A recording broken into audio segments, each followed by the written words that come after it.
So this time I confirmed that the audio is coming through the MacBook Pro speakers on the ringing, but then it swaps to the interface when I answer for whatever reason. Because yeah, I know. I don't know. Anyway, how are you? I was shifting as you asked. I'm good. How about you? I'm doing all right. Was that a left shift or a right shift? Yeah.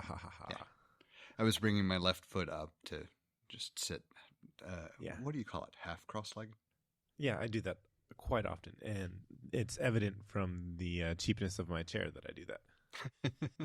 Because it's the fake whatever the finish is on the chair. So it's a chair that used to be in the office in the Motorola office in Birmingham. It's one of those when they after they did the what's it called? Would you call it a renovation? Yeah, I mean it was. I guess it would still fall under that category, even though you're changing it. It was a renovation because it wasn't just like, hey, we're changing the layout and putting in a different style of cubicles, but they did demo some walls. They did, they got rid of some offices, I think, if I'm not mistaken. I know they either, I don't remember. I know that there was some work. I don't know if they took down, I think they might have added a wall. I don't remember. It's an office. It's a office renovation. There was some level of construction either way. Yes, thank you. That's a good way of. So I got one of those chairs in 2020 when the office closed down, and the finish on it is, it's, I don't know, the black plastic covers on the armrests have all split and fallen apart, and it's like whoever makes those chairs, whatever they did, it happened to practically every single chair in the office, even the ones that have been sitting there that have not been used on a daily basis. They all split. Like, I went in there one time in the last year or two, and all of them had fallen apart, and it happened after around the same time as mine. So, so whatever plastic they used was just, we're done. I think there was only one chair in the office that didn't have the plastic splitting in some way, shape, or form. And you can see when I sit half cross leg style, I put my left leg up usually, and so my left foot is on the right side or underneath my right leg, and so the right side of the cushion of the seat has deteriorated. The finish has deteriorated much more than the left side.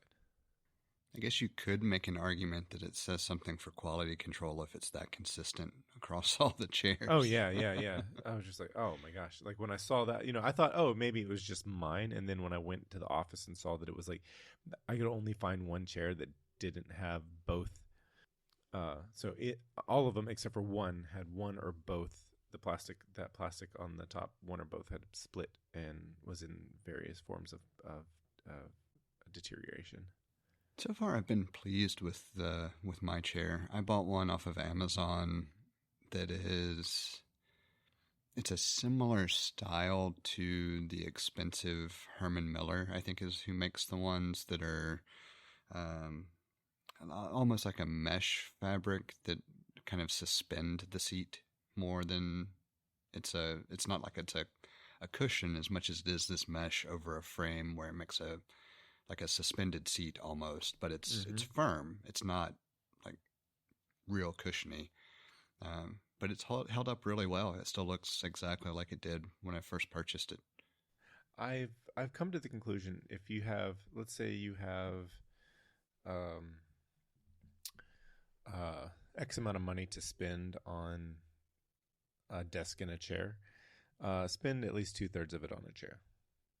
Get a relatively inexpensive desk and spend as much, get a good chair, because that's where you sit. So I've looked at Steelcase, and because I think they have like, I'm not sure if it's a lifetime warranty or some warranty that if this had happened, if this had been a better quality chair, it'd still be under warranty. I don't remember the brand for this one. I was going to look it up real quick since we're talking about chairs and just send a link. Not that I necessarily recommend it. I just was making the point more that I was pleased at how well it had held up. And how long have you had it? Comfortable. Good question. I'll find out in a minute exactly when I bought it. Yeah, well, I've discovered April 2022. Okay, and I think I've been using my desk chair because I got the one that I was using at my seat in the office, and that renovation took place in 2018, I think. And did I lose you? 2018 or 2019, and so I've been using it. So it's coming on. Oh, now I hear you again. Oh, I didn't know you lost me. I didn't hear you say you lost me. Can you hear me now? Can you hear me? I can hear you. I couldn't hear you until you said I can hear you now. Can you hear me now? Now it sounds like I hear stuff.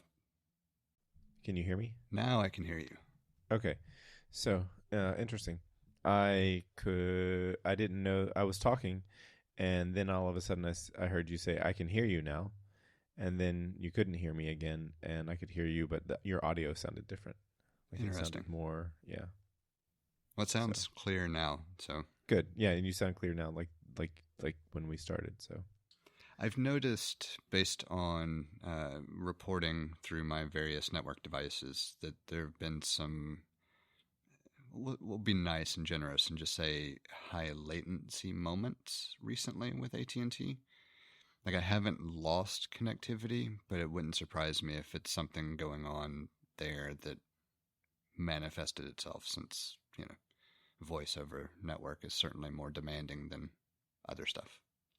Yeah, so it's interesting because last week Spectrum, I'm fairly confident it was Spectrum because it went away without my I say my intervention. I did reboot my router one time, but it didn't seem to resolve the issue, and then the issue was fine. Like, it was an issue where I was noticing certain things when I was using, like, for certain work things were having issues, and I think it was like calls. But like streaming, because I guess, the various streaming services buffer well enough, and the Apple TV buffers well enough that I didn't have, in the evening, and maybe it was like something is happening during the day because there might be more traffic during the day. So there's a lot of variables, and I did a few speed tests, and I never had speed test issues. Like, I never had, issues running speed tests. Like, I'd run speed test CLI from my computer, and I'd run speed test directly on the router. And the router was always rock solid going out to the internet. So I don't know exactly what it was, but I haven't experienced any of those issues this week. So. Yeah, I haven't looked close at what was going on. I just happened to notice it when I was doing something else. When I was temporarily disabling internet access for my offspring, I noticed the bar, and so I meant to make a note to go back in and take a look, but it just hasn't been important enough. I can tell you, I definitely will go look and see what's been going on tomorrow, though. I upgraded to 26.2, and nothing's different that I want to be different. Yeah, I don't know that I even noticed a difference between 26 and any of the iterations, except for audio hijack and FaceTime playing a bit better together after respective sets of updates. Okay. I did an ARC update when I updated. So there was no audio hijack update for me after I'd updated to 26.2, but there was a sound source update, and so I did that update, and it brought along an ARC update, and so everything seems to be okay. I still need to re-enable sound source. Sound source. Oh yeah, it's one of my favorite applications. I just haven't had a need to be that granular recently, so I haven't. I haven't either, but I always have it on, and yeah, I did prior to us discovering that was the issue with the audio right at first, and I just never went back in and turned it back on because I hadn't had a reason to mess with it. Hey, I saw that you put a topic, and that Sony's TV business is being taken over by TCL, and My initial thoughts are that I don't think I like that. I had the same initial thoughts. This was not on my radar. I just happened to see it, and I really like. This could have been just a bite-sized thing at the same time, but I really don't know what to think of it. And it sounds like both companies view it as a positive, and so I need to take some time to learn about what TCL has done that make them seem to be a logical partnership for Sony. I don't get anything out of this arrangement other than either Sony is wanting to redirect a certain amount of effort into something else, and so they just want to supply like some of their color science or processing capabilities to some other supplier and kind of wash their hands of it, or TCL is doing something that's actually really interesting that Sony wants to leverage instead of doing something similar themselves. Like those are the only two scenarios that make sense to me. So I guess the question, my initial read of it, it makes me think of uh, the way that IBM 20 years ago, the way IBM got out of the um, personal computer market. They sold their personal computer division to Lenovo. I think it was in 2005. I know it was mid 2000s, and it made me. That's where my head went, and so it's like I guess the question is what's going to change in the market going to be? You have the TCL Bravia TV, or is Sony going to? Are there still going to be Sony branded TVs, and TCL might, what is the level of what is the partnership? I guess. And I skimmed the article. It wasn't long, so there's not a whole lot to really get out of it. But the article reported that they plan to keep the Sony Bravia branding. Now, whether that's a separate line or something, I don't know. It didn't explain in that much detail, but that the Bravia branding for sure was planning to be utilized. Sony was going to retain a 49% stake, and TCL take the controlling 51% stake. So it does sound like it's very much at least in the short term, a partnership where TCL wants to leverage some stuff from Sony. Sony gets the benefit of not having to do as much from absorbing all the cost perspective as a manufacturer that I expect is a much smaller market share of TVs anymore based on premium. Well, and also the margins for TVs is razor thin. Yeah. And so it does make me wonder if Sony just feels like it's better for them to help some with R&D for the things that made their TVs really good and maybe kind of dispose of their partnership portion over time and make it more of a licensing thing. But I don't know. Yeah, I guess the question I have is like, in 10 years' time, can you buy a Sony TV? Yeah, I don't think so.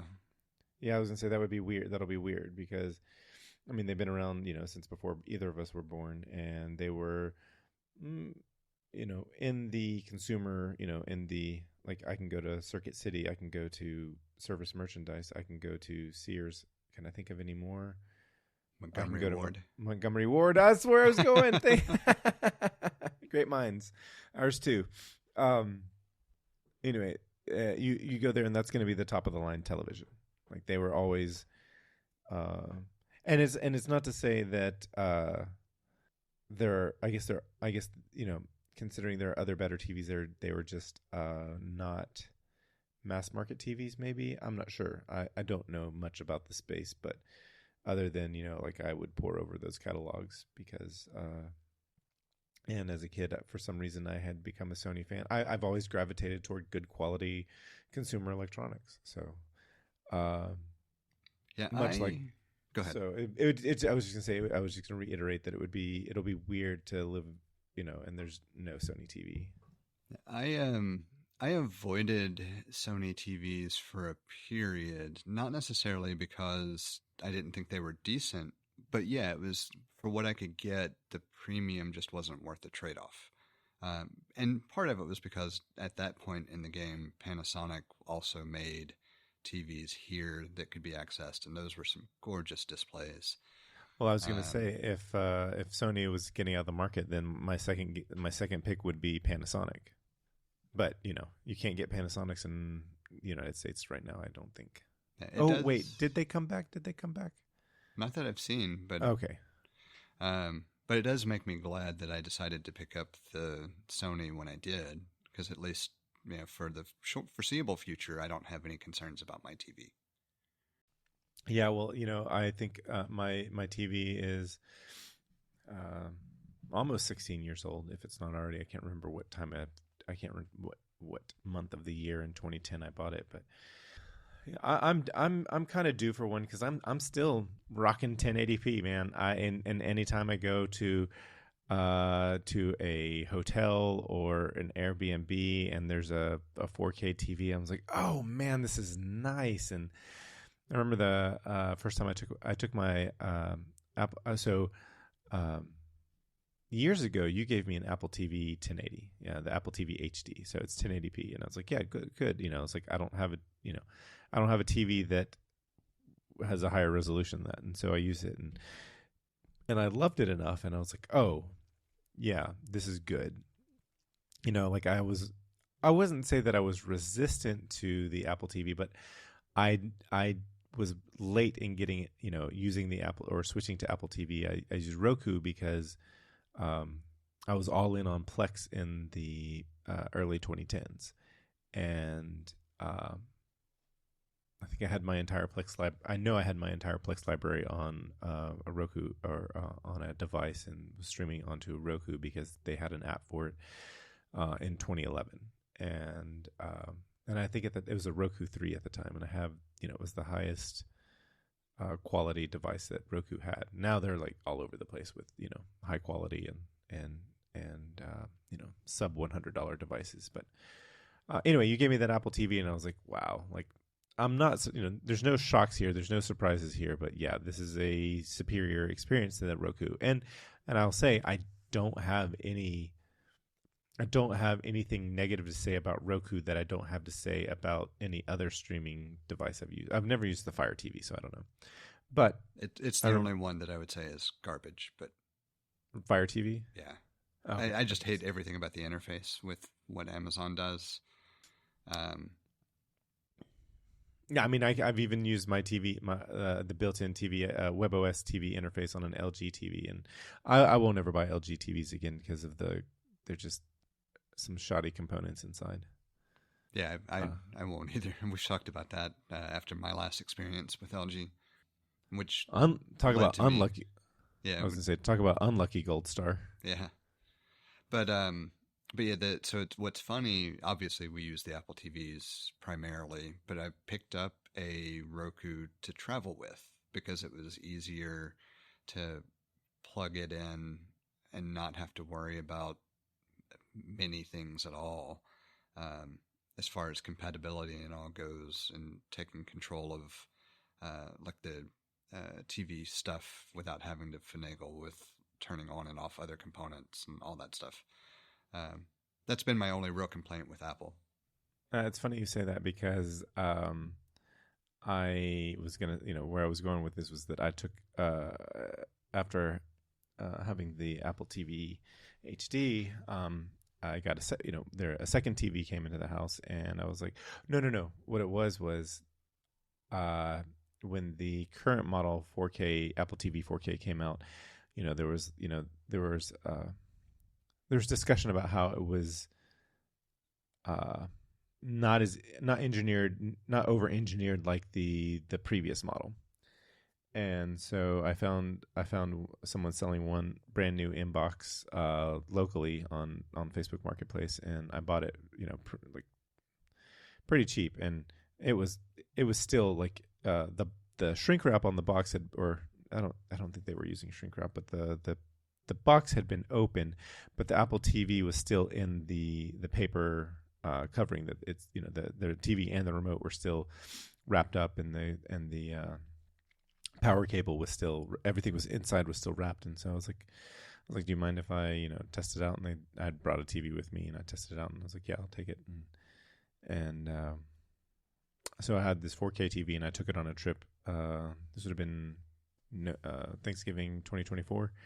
And I hooked it up to a TV that had 4K, and I was like, oh, we have to, I was like, I want a TV now. I want a 4K TV now. And so still hasn't, I almost pulled the trigger on one, but I was like, there's some other things I need to afford. And so I didn't, but I'm now I need to get a Sony TV.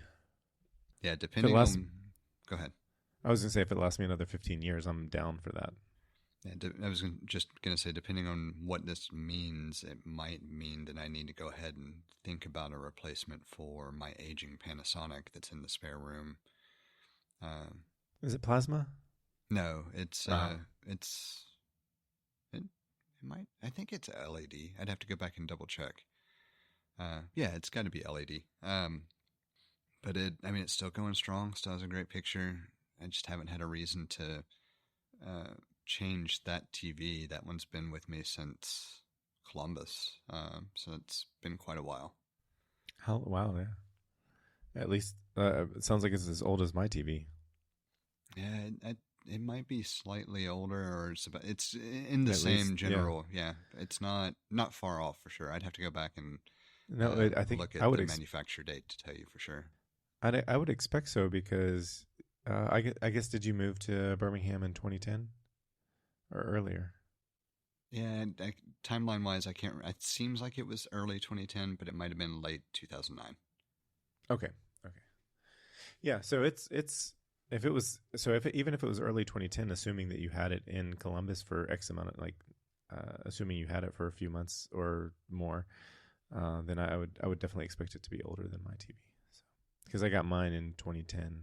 I put this together knowing a little bit about your timeline, in that I knew that you were in Birmingham in 2010, because I know that you went, because we both went to Cupertino the same year, a few months apart, but the same year, and I went in 2010. So that's how I got to there.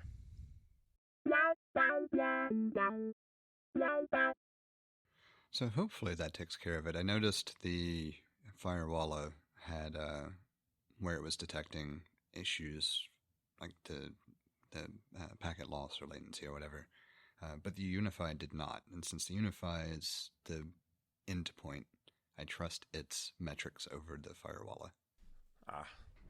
Well, I will say, in your audio, I hear a slight bit of white noise that I wasn't hearing before.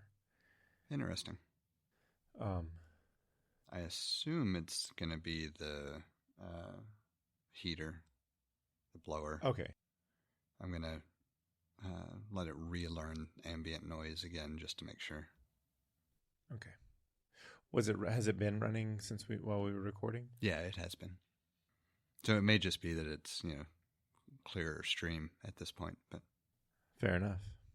But I did have it relearn the ambient noise real quick, just as a double check. Normally, if it's that low, it's not a big deal, though. Gotcha. Of course, I say that, and now I'll go around in editing. It'll be a marked difference between the first half and second half. I'm trying to think, what were we... I was going to say, it doesn't normally take me that long to get water. I just was trying to get... I put my Apple Watch on late today, and then didn't stand up for the first 2 hours of wearing it. And so I was like, I wanted to close my last stand ring since I had the opportunity. And I stood here for the entire time that your Firewalla was rebooting, and I thought I had a little more time than that. And then it was like, why is it not? And so I just went downstairs and got water and came back up, because going up and down the stairs usually does it. I do the same thing sometimes. I don't remember what we were talking. I don't remember where we were in our conversation, but I had some ideas. I know it was you had worked out rough age of the TV based on moving. Oh yeah. Okay, so I'm not sure what else was part of that. I wouldn't say that I was vamping, but I was going on a bit much. So, yeah. The other thing that I know I had mentioned potentially, now I need to think about the impact and potentially replace the Panasonic. But I also might need to replace the Samsung that's downstairs that I don't care for. Yeah, well, there you go. That's I think there's probably a little bit of runway, at least a year. I'm hoping it. I'm hoping at least a year or so. I'm sure there's at least a couple of years before it's a marked shift from what you could get now. Yeah. And I know that I was going to say I know that I'm curious to hear what John Syracuse has to say about this, because he is a TV person and his current TV is Q QD. Is it OLED? QD Quantum Dot, is that also OLED? So there are a couple of different versions depending on who does it, and I'm not well versed in them because there's a quantum dot LED, but there's also a quantum dot OLED, I think. Oh, okay. So it was the first one that was on the market. It was a panel that's manufactured by Samsung, which was it was interesting because at the time that Sony released this one, Samsung did not have a QD display with their QD their panel. And so it was interesting that this Sony television had a Samsung panel with a technology that wasn't in any Samsung TV that you could purchase. So, but I don't remember if it was. It might be QD LED. So, but I find his findings and discussions interesting. So, but I have found I've done a couple of things I found interesting. One is that every time I take a test on color, I score high enough to be considered a tetrachromat. And but I feel like I do. I mean, I can tell the difference between resolutions. Like I when I look, I remembered in 2010 when the Retina display on the iPhone 4 was available, which was, I remember when the original iPhone, looking at that display on the original iPhone and thinking, wow, this is a really good display. And then, 3 years later in 2010, when the iPhone 4 was released, I was like, wow. But, if I look really close and really pay attention, I can see some of the pixels. But it's like I'm like squinting and looking close. So, but all that being said, I tend not to be overly. I think it's more about not necessarily what I notice, but I don't pretend to be overly particular about the picture quality of my television. Hence, I have a over 15-year-old LCD panel that has a what were they using to what was the backlight before LEDs? It was fluorescent. I think it's a fluorescent backlight. It must be. Yeah, because I hated doing that repair on the original MacBook, but having to replace the inverter board, and it was because you had to take the DC current and convert it back to AC for the fluorescent backlight. Anyway, I always hated my so one. the LG TV that I had always. So there were two things that were that were terrible about it, and I've probably talked about it before. But one of them being, the obvious one now is that it won't even turn on. It won't even stay on. Like it powers kind of puts on. a damper on using Yeah. a device. It won't boot. Like what it is that it doesn't actually boot the I wonder if it's like maybe something I could flash the firmware. I'm gonna actually look and see about doing that, because it's just been hanging out. But the other problem it had was that there were like significant bright and dark areas on the panel, and it's like, oh, the whatever backlighting is, like, it's failing. And then even before there were any sort of like obvious failures, I just hated the fact that if it would dim to make a blacker black, it would dim the background. So like if you had like something bright over here, like if you had like a bright star in the top left corner of the screen, and you had some sort of darker detail in the bottom right, the the rest of the screen would be dimmed to make the brighter part look even, make the darks look darker. It wasn't really to make the brights look brighter, but to make the darks look darker, and then you would lose the detail. And I hated that. I was like, let it be gray. I'd rather it be gray so that I can see the detail of the TV. And anyway, that is something I was saying about it. Oh yeah, I was just gonna say like there are certain things that I'm just not so particular about. So yeah, I tend to be more forgiving of issues with picture quality if it's, I don't know if I would describe it as maybe aesthetically non-jarring, or I don't know. I really don't know how I would describe it, but I can give an example, and so maybe that'll help make sense. Prior to, or after I upgraded from the Panasonic to something else, I went to a larger LG TV that I actually didn't have a lot of trouble with the picture. I didn't love it. I didn't hate it. It was decent. And the main reason I won't deal with LG is just because of the short shelf life of the TV, going back to subpar components in general. And so I went from that to two Sonys, one upstairs and one downstairs, as we moved into this house. And the Sonys were from the same model line. It was just two different sizes, a slightly larger one for upstairs and a slightly smaller one for downstairs. And again, the picture quality is okay. Nothing that I loved or hated necessarily.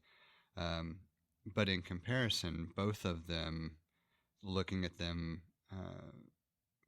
between the two, the LG's picture just wasn't as sharp, but it wasn't uniform that it wasn't as sharp. So there were oh yeah, that would drive me crazy. like a couple of places on the TV that seemed like they were as a byproduct of something else, manufacturing wise. It was just those areas had a bit of a softness issue. And so that I didn't like. And then on the Samsungs, that was where I really noticed it, because I thinking it was just maybe something with the picture overall, like I couldn't put my finger on it until I got the Samsungs to compare. And the main thing I dislike about Samsung in general is just how sharp it is instead of how pleasing the resolution is drawn. There are a bunch of different things you can do to make it better, and I've got the one downstairs is set up relatively decently to do it, but it has to do with the way Samsung tries to process the image in general and some other stuff. It's not anyway, that can be a whole separate tirade.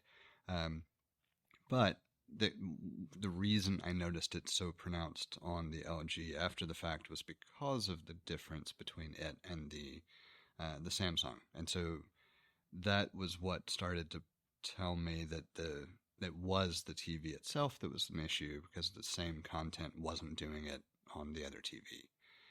And it was not pronounced enough for it to just look at it and say without a doubt there was a problem there, until I saw the same content on another display. That's the best way I know to describe it. So it wasn't jarring, but it was not aesthetically pleasing if you saw the same picture elsewhere. Like if you had a frame of reference, I guess. Do you ever go to Artings? Have you ever been able to go to Artings and have a model TV that you can set up per their suggestions or recommendations? I've never looked. I've heard of it, but I've never gone through and done it, just because I tend to kind of know by sight what I like when I set it up, and I'm not as concerned about it being like faithful representation and all. Yeah, I'm not as concerned about it being a quote unquote faithful representation, but I will say that I want to come back to faithful representation, and if I don't remember, if you tell me Odyssey, it'll help me. Okay. To remember this thought. Anyway, I obviously I haven't had a. My TV is not on their website because it's 15 years old, or you would expect, as you would expect, maybe not obviously, but as you would expect, my TV is not on there because it's 15 years old. But and this TV that I have, I a friend of mine at the time that I got it, he has the same model, or he has the same. It would be the same exact model except for the 47-inch panel was in his, and mine, or no, his panel's bigger. I think maybe mine's 47. I can't remember. It doesn't matter. And which is now not a big TV, but at the time it was. I was going somewhere. Where I was going with this was that I just remember I hated going to his place to watch something on TV because he didn't change any of the settings. And going from a tube, to cathode ray tube to LCD panels, there's a whole bunch of settings that just don't exist on the CRT side that have to do with smoothing and trying to avoid artifacts, and it ends up looking like there's a name for the effect, and it escapes me at the moment, but I like to call it the soap opera effect because there's a look, even on CRTs in the 80s and the 90s, there's a look that soap operas have that just it's like too crisp or too there's too something about it. I don't think it's not oversaturation, but it's just something that it ever so slightly shifts it into the uncanny valley. And all of the default settings that these TVs come with are have this soap opera effect. And so I go through and I turn everything off. So either everything off or everything at as low as it will go, the least amount of smoothing, artifact, quote unquote, correcting, and so forth. I know at least for the TVs, a lot of it is supposed to, or a lot of it is in theory set up to make sports look as realistic as possible, with the sharpness and crispness and everything else. But the problem is that you can't quote unquote tune a TV for a specific type of content unless you're planning on changing depending on what content you're watching. Right. And I guess there's different profiles that you can switch to, but yeah. And so I get the idea.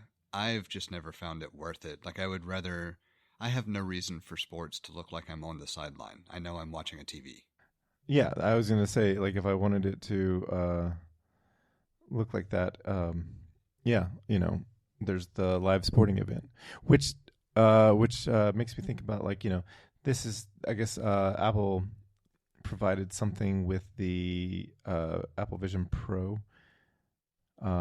for a basketball game that was that gave that sort of effect, but some of the criticisms were there was too much moving, too much camera position, camera changes and so forth. But that's kind of the one of the expectations I think that people had 2 years ago when they were buying their Vision Pros, that they would have this, be able to watch content like more than is available now, but would be able to watch content in a way where it's like I feel I'm sitting at half court, or I'm sitting at mid pitch, and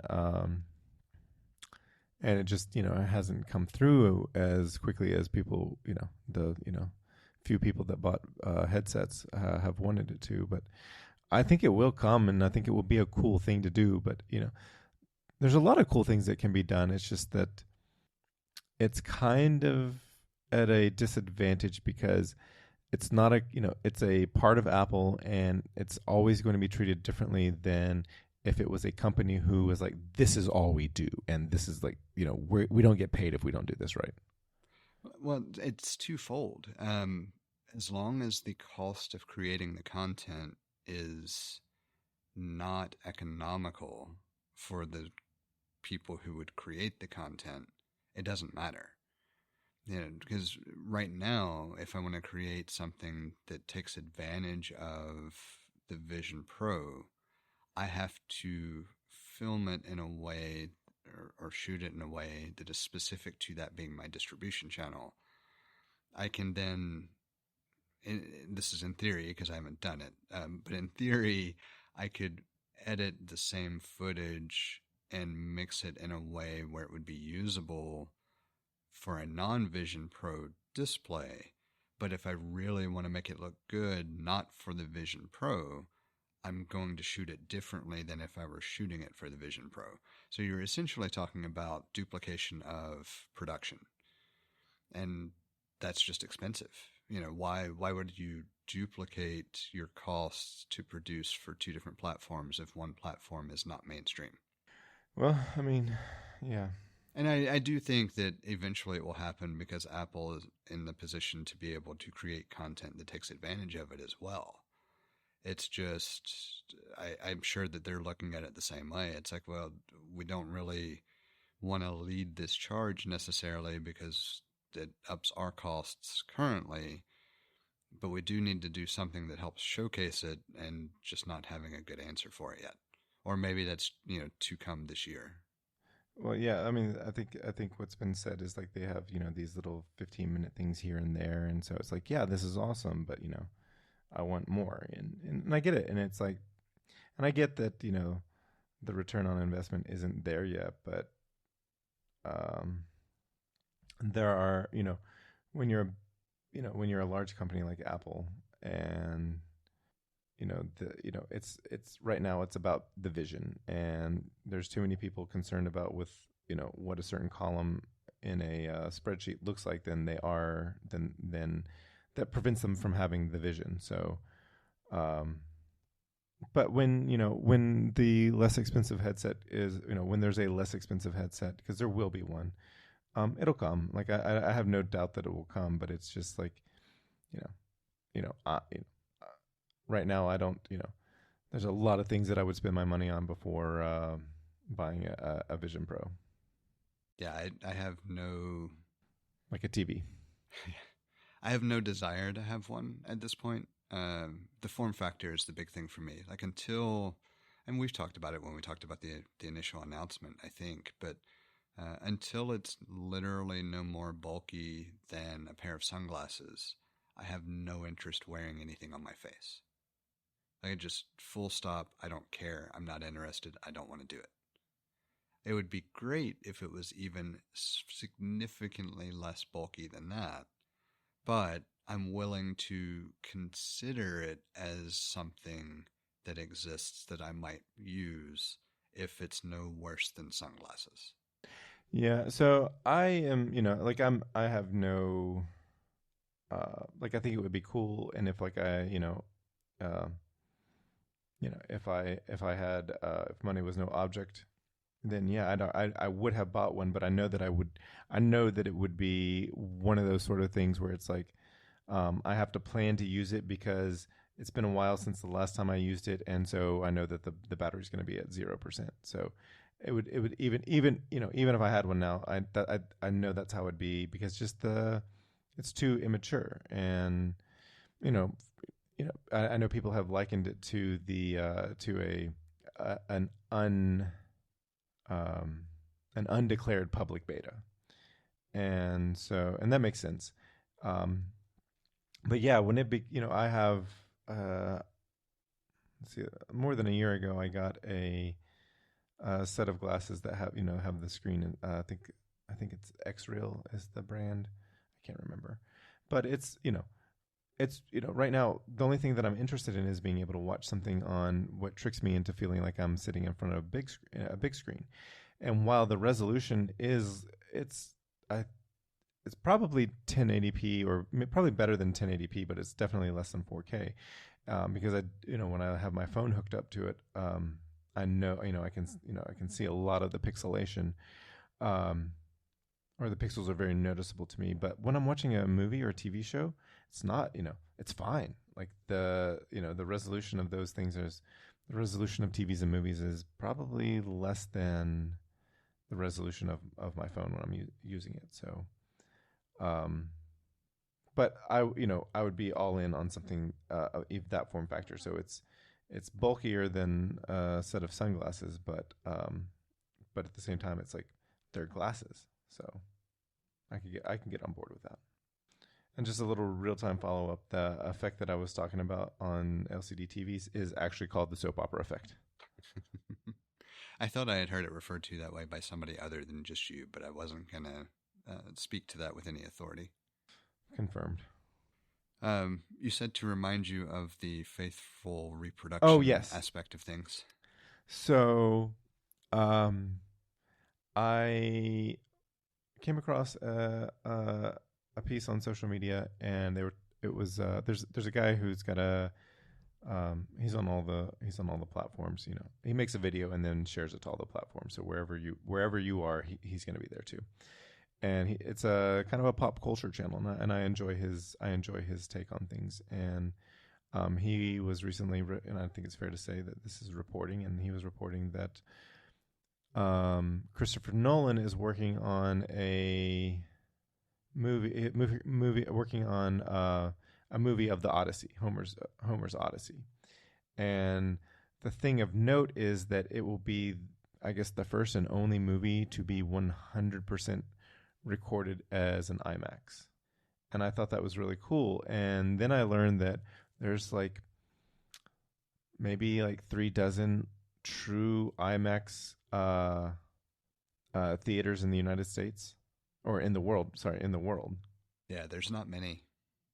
Yeah, he so in this reporting, he provided a list of all of them and where they were. I think there's like 4 in LA, 2 in San Francisco, but the 2 closest to us are Atlanta, and there's one in Atlanta and there's one in Nashville.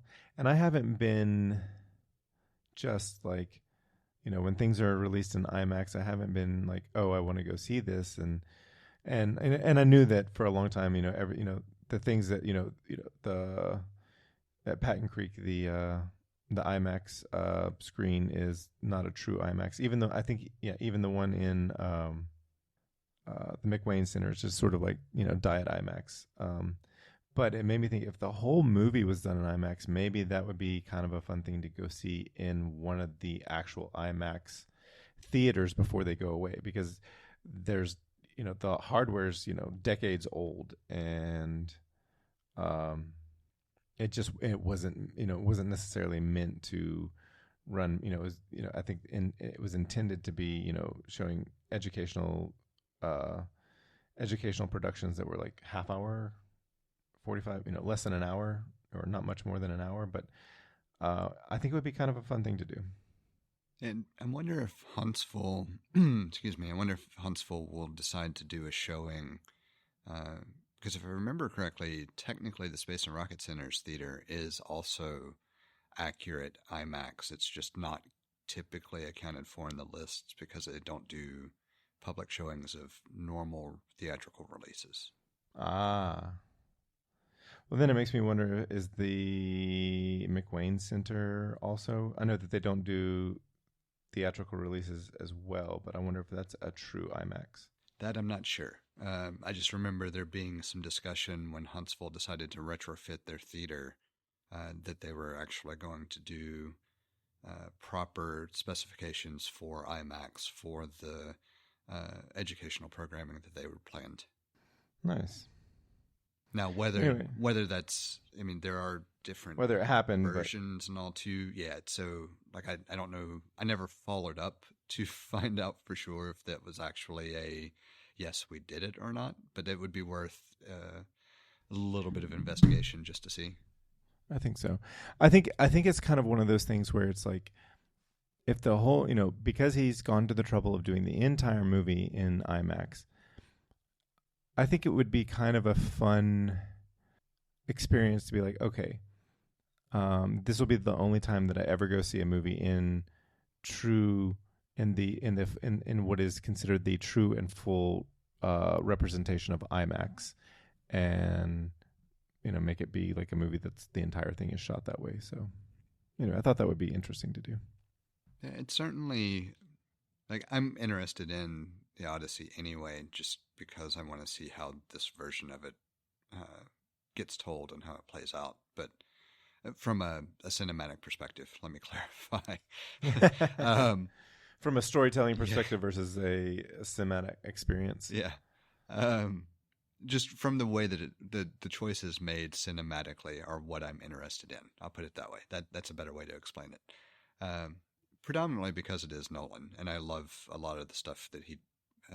Well, I can't think of anything that I've hated that he's done anyway, but a lot of choices as a filmmaker I thoroughly enjoy from his movies, and so either way, I'm curious about it. But that would make me consider a road trip specifically to see it as well. So that's a thought.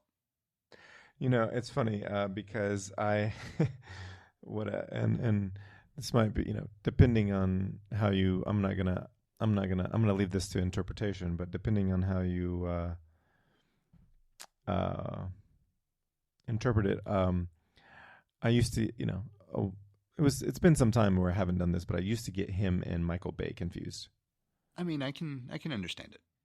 Not necessarily that it's that similar for certain aspects or anything, but it more just the somehow the way that their names were presented is at the movies they were tagged in. I wasn't paying attention because I didn't care for the Transformer movies, and I just got Michael Bay and Christopher Nolan mixed up a few times. Well, there are very few directors who end up having their name attached like it's a part of the branding.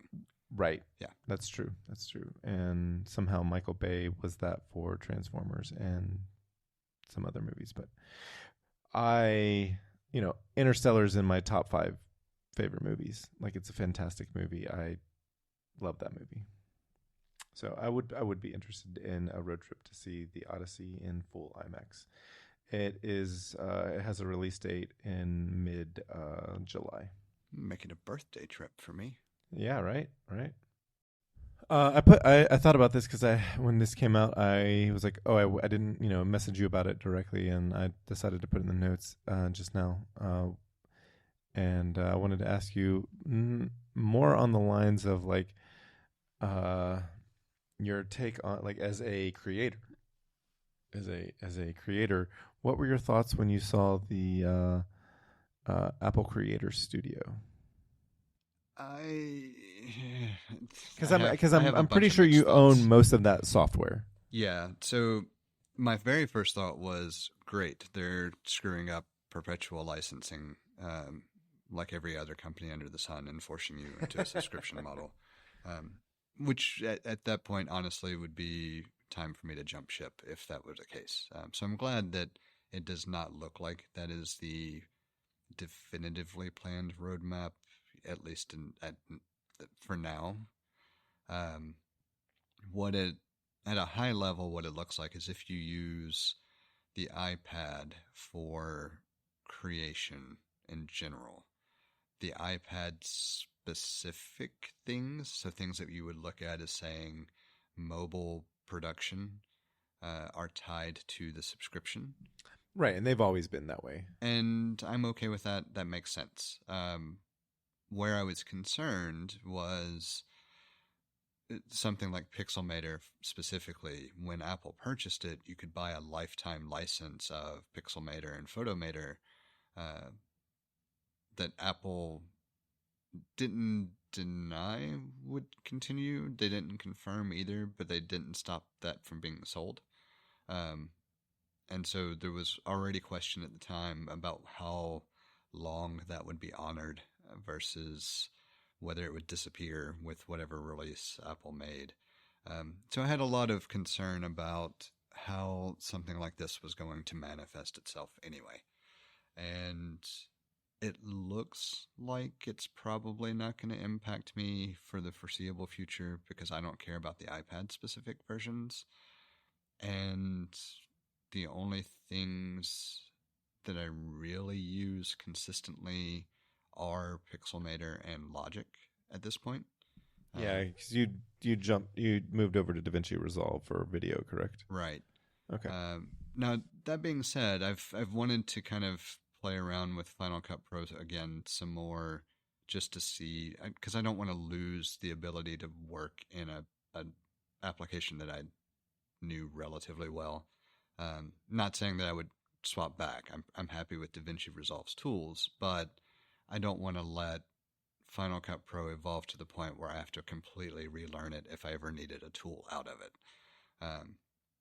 And so I'm kind of curious about how it's going to work after this initial round of releases, because I don't see where they maintain the just perpetual lifetime license that essentially we've had for a while. Which, granted, no, there is nothing that they have ever stated that says that eventual versions of Final Cut Pro will not be an additional purchase, right? Like, right. We've just been fortunate that they have decided not to charge for versions for a while. Right. Same thing with Logic. Yeah, it's been over 15 years. Yeah, it's been a long time. Like, if nothing else, I would expect to see the licensing models change a little bit and there be incremental updates again. But at the same time, the only thing that kind of keeps me from saying that has to be the path forward is DaVinci Resolve has a similar licensing scheme. It's kind of a perpetual license once you purchase it, and you don't have to purchase it. Like, if you don't buy, you just don't get all the features. Yeah, you have a fully functional version of the software. It's just if you buy the studio version, you get a few additional things that just make life easier if you use those tools.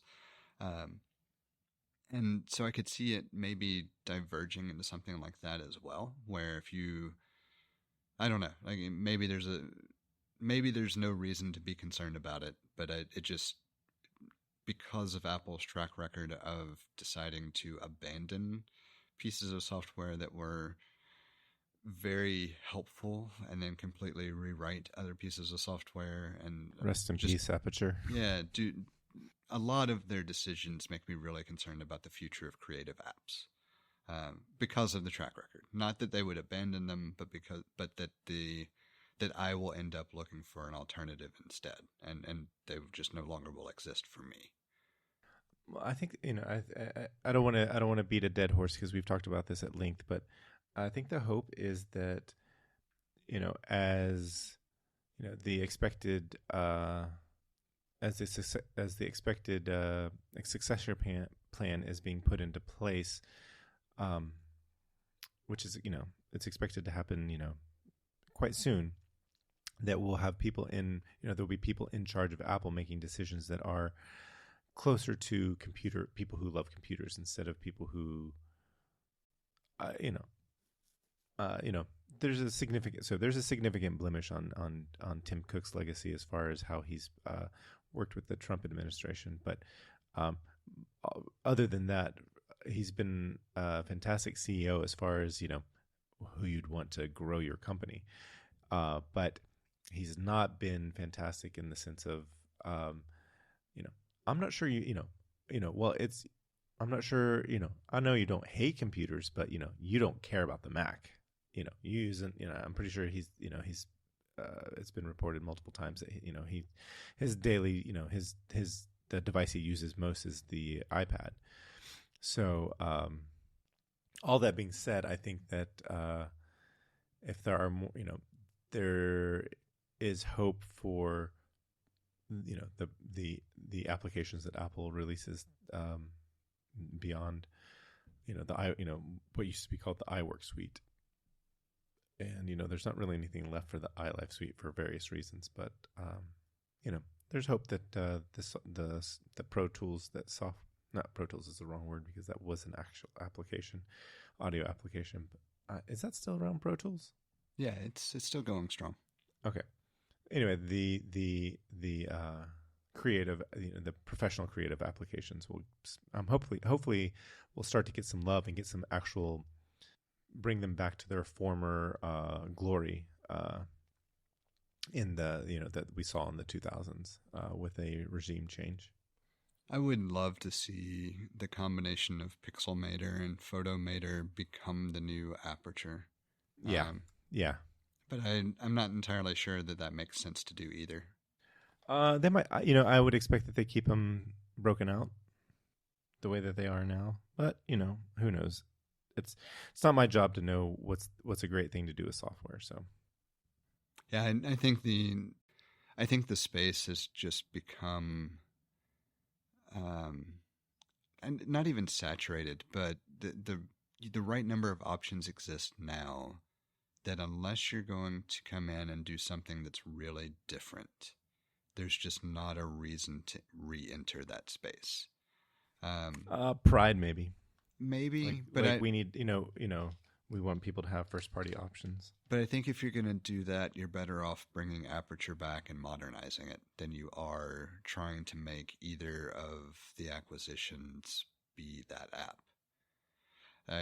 As much as I love Pixelmator, because I'll use Pixelmator faster than I'll use Photoshop for almost everything. But as much as I love it, it's not an interface that would lend itself to adding library management to in a way that feels right. Just like I don't think you could take its editing suite and make it a part of Photomator or Photos and have it feel right. Like it very much feels like a separate application for a reason.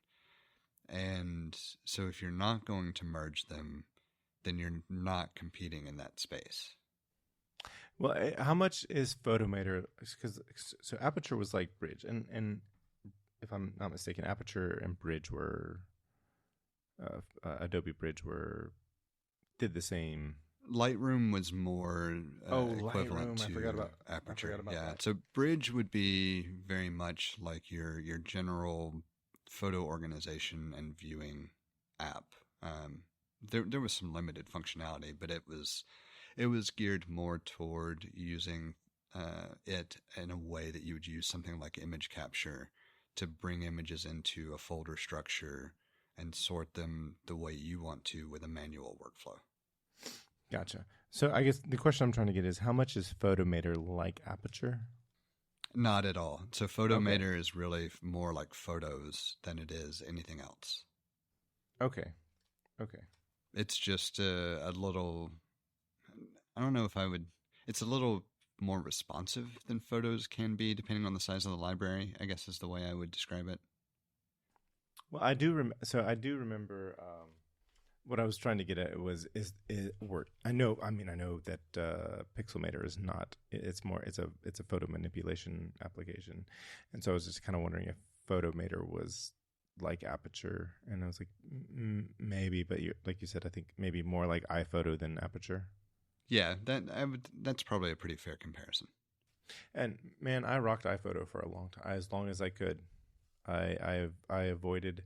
I only upgraded to Photos when iPhoto support was ended. So I used it during the deprecated time, or while they were deprecating it. So. Yeah, I think it's kind of funny that all of the professional tools have shifted their design, where like if you think back to like iPhoto or Aperture's model, and even the classic Lightroom, where you would import the photos into the application, not even if you weren't storing them like within an application container or something, but you would go through a step of importing them and have it manage the file structure and all. All of the modern tools just adapt to the file structure you create. So they expect you can still import them and move things around and tell it, hey, move the photos here or whatever else.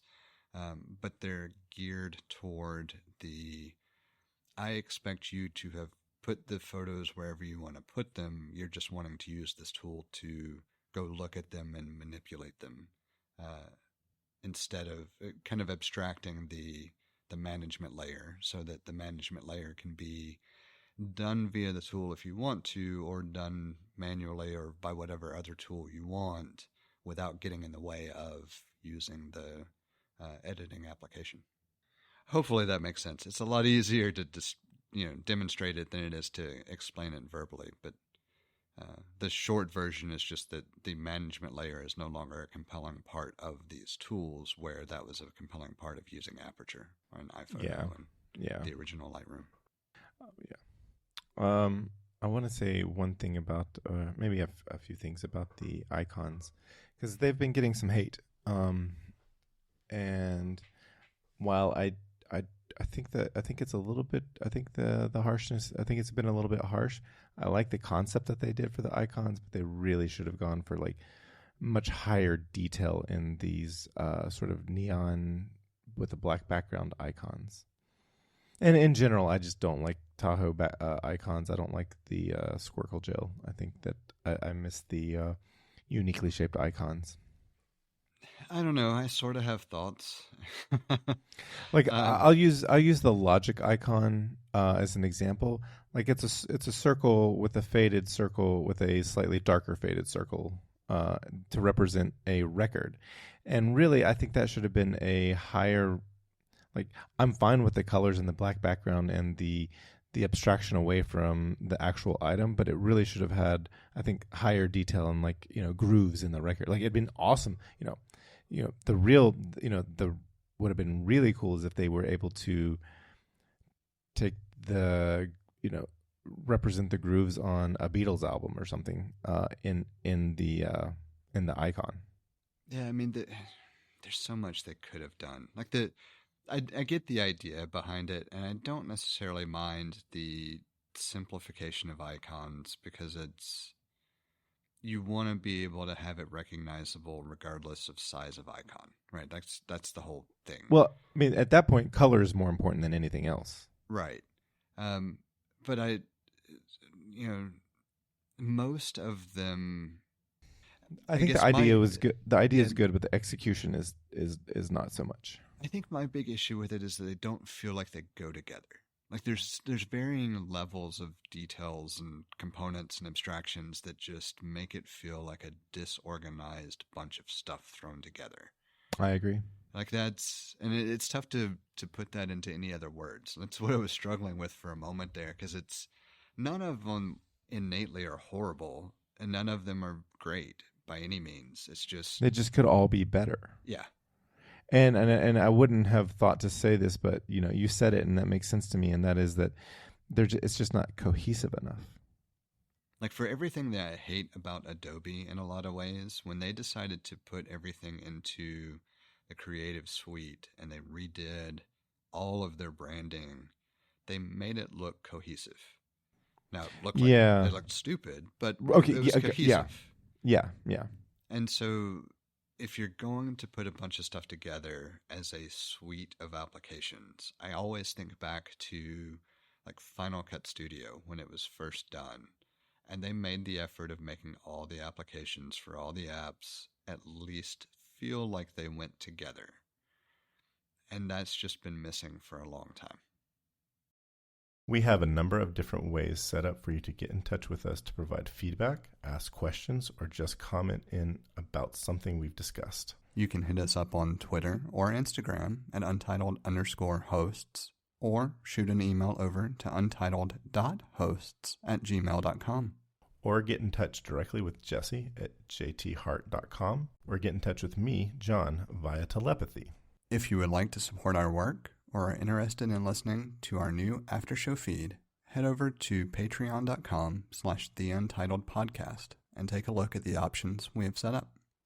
Thank you for listening. We hope you've enjoyed the show. And we hope to connect with more of you as we continue this journey. That's a wrap.